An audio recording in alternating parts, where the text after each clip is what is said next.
So I started when I was 12, so really quite young.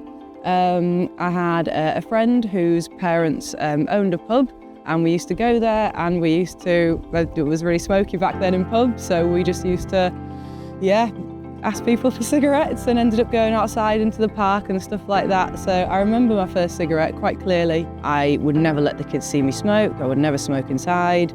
I did all that kind of routine afterwards where it's mouthwash, washing your hands, spraying everything, trying to stay away from them so that they wouldn't smell me. So I think it was, I did a lot to try and protect them from it.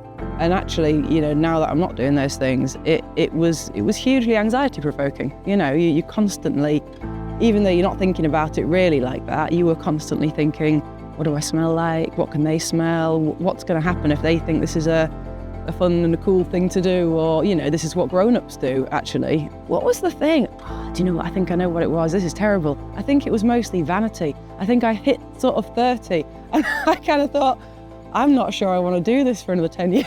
So if I'm completely honest with you, and I have told a few people this, I think actually a really big kind of clicking point was actually, what's this going to do to your health? Like what are you going to be looking like? I'm looking ahead at lots of women in my family, and I'm looking at my mum thinking she's 60 and really beautiful, and my nanny who's 82 and still looking vibrant and beautiful.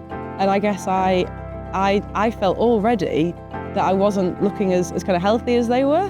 People twice my age, 3 times my age. So I think that was a bit of it. I didn't want to miss out on that, being able to grow old, still looking beautiful and still looking kind of healthy and all of that stuff. It's a big reason. A lot of people, skin, hair, nails are quite big ones. A lot of people mention their nails and how they don't want their kind of fingertips to be yellow anymore. So it actually comes up quite often about the kind of look of a smoker. My GP, as they regularly do, sent me that message that said, do you want help stopping smoking? And I just went, yeah, might as well, just see what they offer. It was amazing. She took everything on board right from the beginning. It was actually quite easy for me. It was really, really good. We kind of spoke through everything in the beginning, and then she just followed that plan.